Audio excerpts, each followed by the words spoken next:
What's up everyone, it's your girl Brand Shanae, and today I have another unboxing for you. I have a couple pre-orders that I have done that I've been pretty much waiting for a very long time, because I believe these books came out last week and I believe today is June the 12th. So yeah, so literally I just got them in the mail yesterday, which was Saturday, today's Sunday.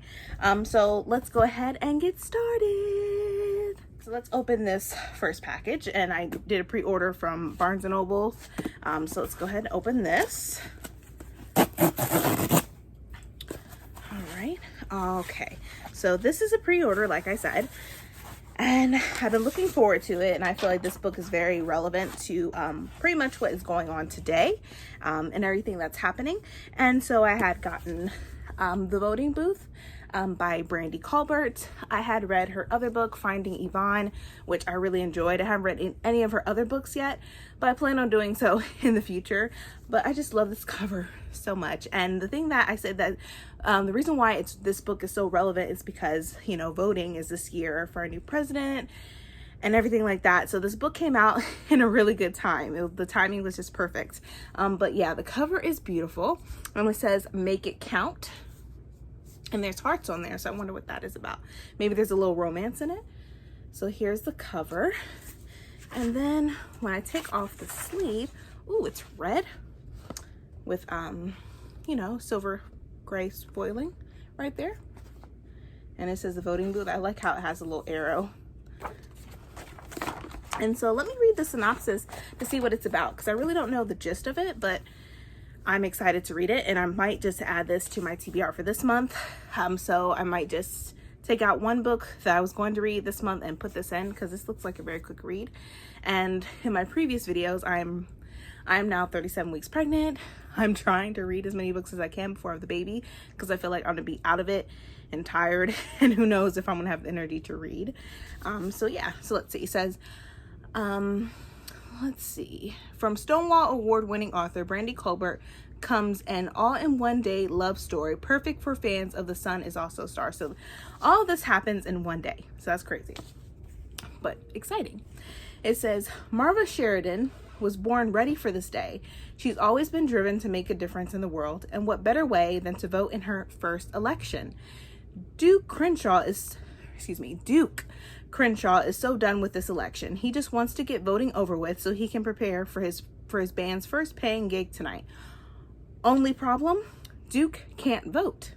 When Marva sees Duke turned away from their polling place, she takes it upon herself to make sure his vote is counted.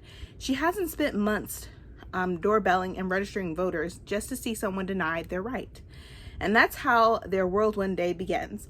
Rushing from precinct to precinct, cutting school, waiting in endless lines, turned away time and time again, trying to do one simple thing, vote.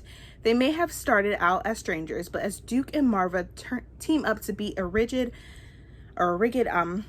system and find Marva's missing cat, it's clear that there's more to their connection than a shared mission for democracy.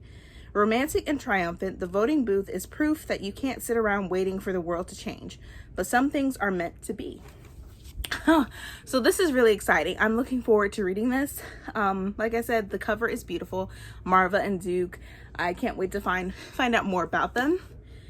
Even in the back, let's read this. It says, I step into the booth and take a deep breath to orient myself in this moment, but also to take in every part of the voting experience.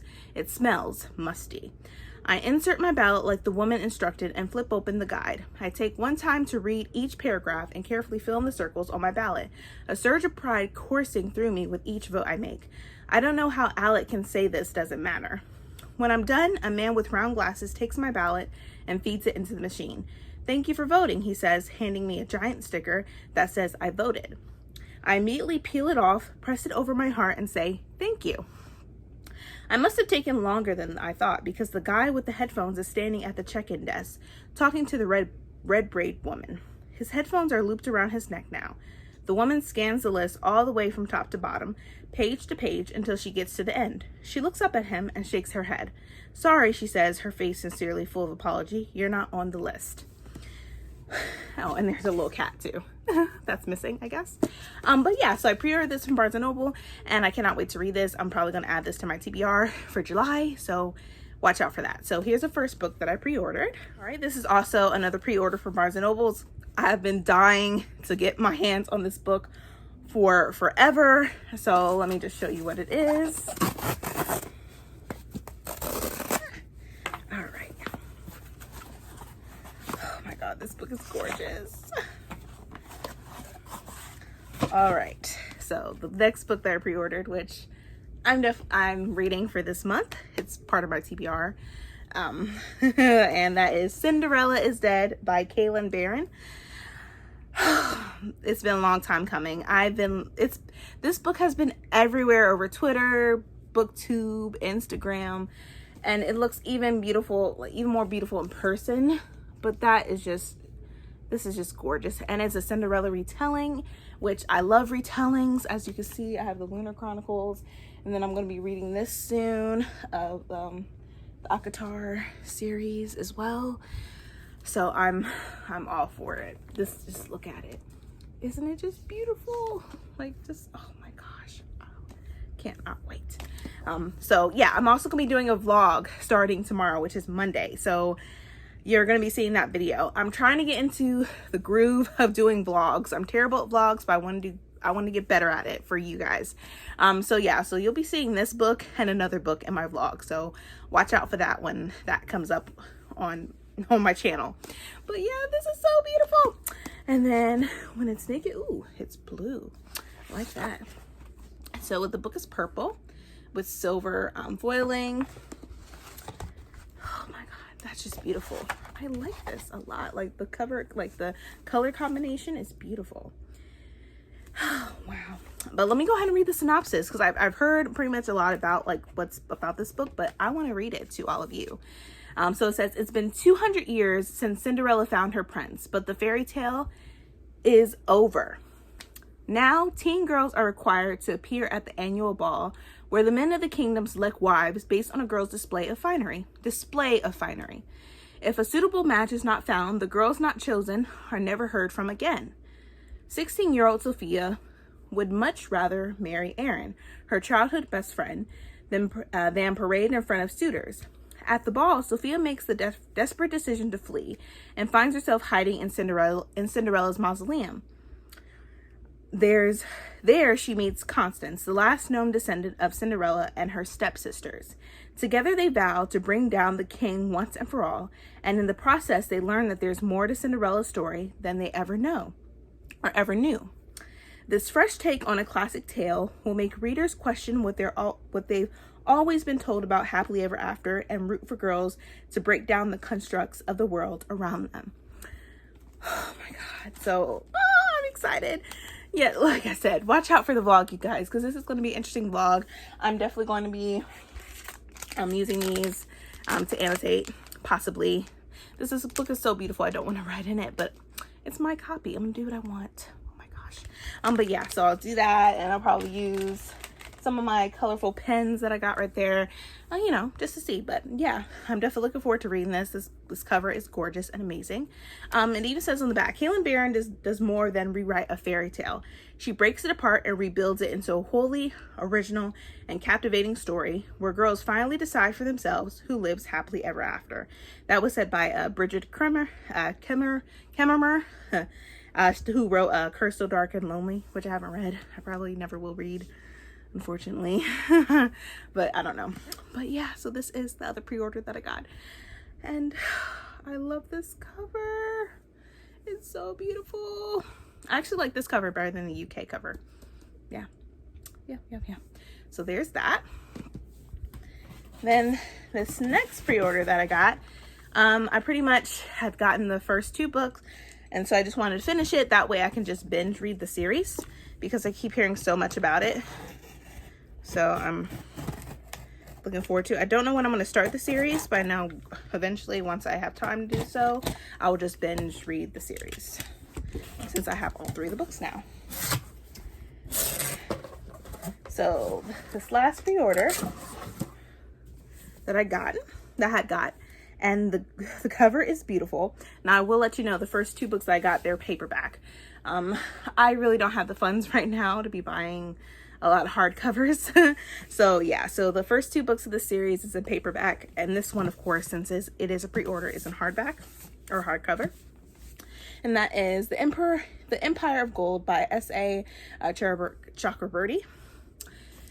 So yeah, so I have the 2 books right here so far of the series, and now I have the 3rd. So I plan on binge reading the series now that I have all 3 books. But yeah, so let's see what this one is about. It says the final chapter in the best-selling, critically acclaimed Daevabad trilogy, in which a con woman and an idealistic Dinge prince join forces to save a magical kingdom from a devastating civil war. Daevabad has fallen. After a brutal conquest stripped the city of its magic, Nahid leader Manun Menzeh and her resurrected commander Dara must try to repair their fraying alliance and stabilize a fractious, warring people. But the bloodletting and the loss of his beloved Nairi have unleashed the worst demons of Dara's dark past. To vanquish them, he must face some ugly truths about his history and put himself at the mercy of those he once considered enemies. Having narrowly escaped their murderous families and Daevabad's deadly politics, Nairi and Ali, now safe in Cairo, face difficult choices of their own. While Nairi finds herself in the old rhythms and familiar comforts of her human home, she is haunted by the knowledge that the loved ones she left behind in Daevabad and the people who consider her a savior are in the mercy of a new tyrant. Ali, too, cannot help but look back, and he is determined to return to rescue his city and remaining family. Seeking support in his mother's homeland, he discovers that his connection to the Merit goes far deeper than expected, threatening not only his relationship with Nari, but his very own faith. As peace grows more elusive and old players return, Nari, Ali, and Dara come to understand that in order to remake the world, they may need to fight those they once loved and take a stand for those they once hurt. Whew. So it seems pretty deep, and you can see this book is really huge. So yeah, I'm definitely looking forward to reading the series. I don't know much about these characters. I know a lot of people already have read the first 2 books, but like I said, I have the first 2 books right here, which let me show you, which they're paperback. So I have The City of Brass and The Kingdom of Copper in paperback. So I have that, and then I have the 3rd book. So I have all 3. So now it's just, when am I going to read them? But I do planning on reading them hopefully this year. Because literally there's been a lot of great books coming out this year, and I want to read all the books as much as I can, since now that I'm unemployed, due to COVID-19 and whatnot. But that's okay. That gives me more time to hang out with y'all and pretty much give you more content, because at the beginning of this year I wasn't able to do so because it was just hectic and crazy, and this book does not want to sit still. Let me put this here. There we go. That works. But yeah, so there you go, you guys. Those are my pre-orders. I hope you enjoyed my video. If you did, please give me a thumbs up. Also hit the subscribe button and that bell to be notified when I upload more videos in the future. But thanks so much, you guys. See ya.